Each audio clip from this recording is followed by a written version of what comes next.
The city of Rome had extended its power over Italy, Sicily, North Africa, and Spain. Later, Rome conquered Gaul, which is now Belgium, and the Netherlands and Britain. Thus the Roman Empire was bounded by the Sahara Desert on the south, by the Atlantic Ocean on the west, by the Rhine and Danube rivers on the north, and by the Euphrates River on the east. From the western waters of the Atlantic and the southern sands of the Sahara, Rome had nothing to fear.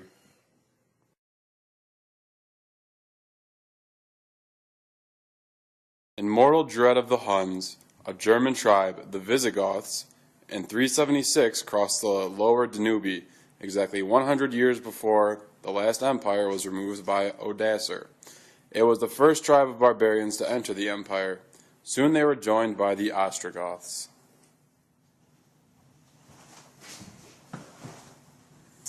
Hey, Ostrogoths, come join us Visigoths. We have ping pong and pretzels. Sounds like a good idea. Come join us, cross the river. Yeah!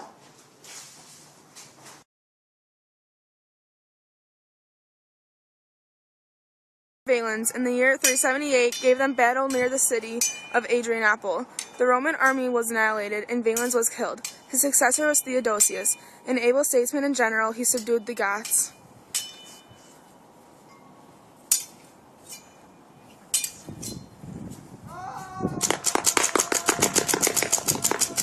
I'm Theodosius, and I've come to kill you. Come here.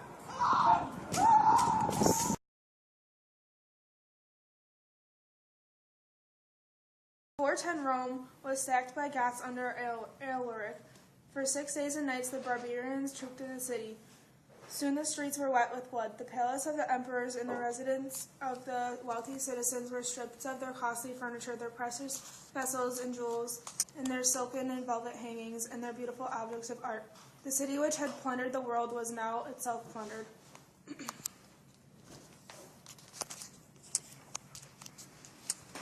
Remember the elbow! Fernanda! I take you with my right hook J hockey stick! Ooh! Ooh! Oh! Ooh! Ooh! Let's sack this wealthy merchant and take him on his plunder! What the heck is wrong with you people?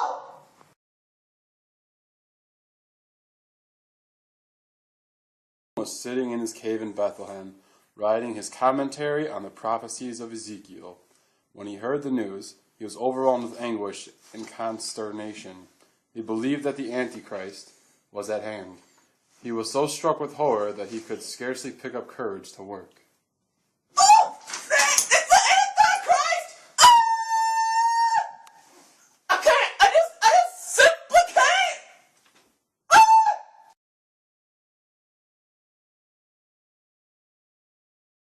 Now the Huns, who had been exerting pressure on all these Germanic tribes, were defeated at the Battle of Chalons.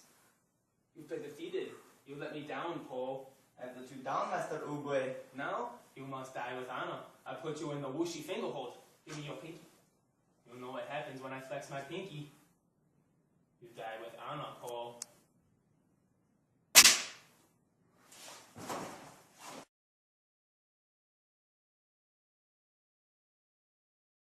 When the barbarians invaded the empire, they destroyed many but not all the books.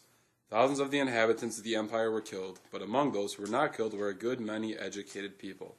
Some of the learned men who survived the invasion of the barbarians wrote books in which they handed on to the Middle Ages much of the learning of the ancient world.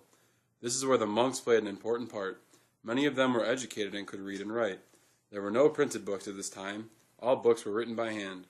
These manuscripts, or handwritten copies, would wear out, and the only way to replace them was to make copies of them. That is what the monks did as they sat in their cells. By doing this, they rendered an invaluable service to civilization. Back on track, young Padawan. Easy.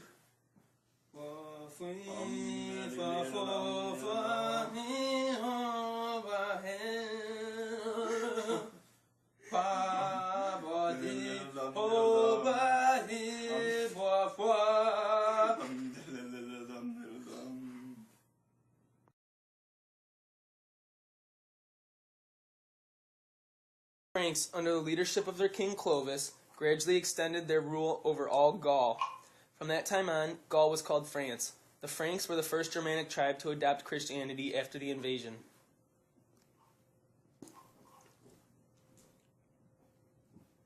Frankie, here's the Bible. Study up on that sucker. Ephesians 4:29. If you memorize it, I'll get you a free wristband. No cost, nothing at all. Gee, thank you for this Bible, young man.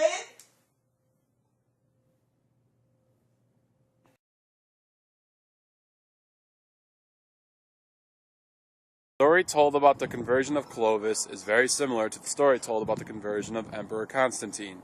In the heat of a desperate battle, Clovis saw the sign of the cross in the sky. He vowed that he would become a Christian if he won the battle.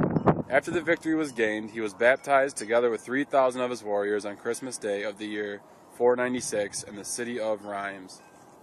How am I ever gonna win this battle? I'm outnumbered. Holy mackerel! A sign from God in the sky. I am a sign from God Almighty. You will win this battle if I decline it to my death.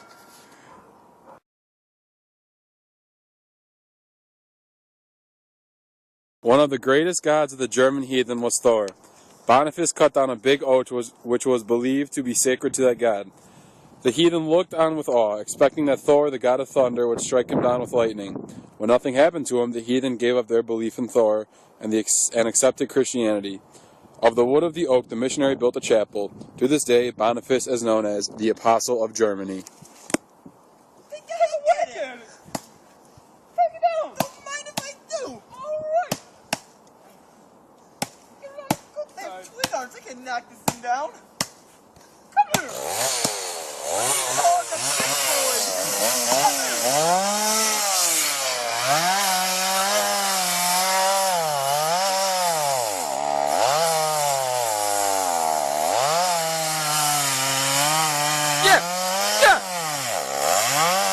You got it!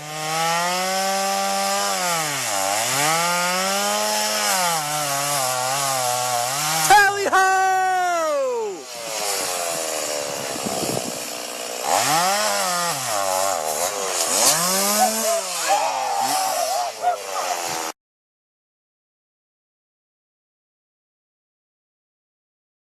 Con los terroristas.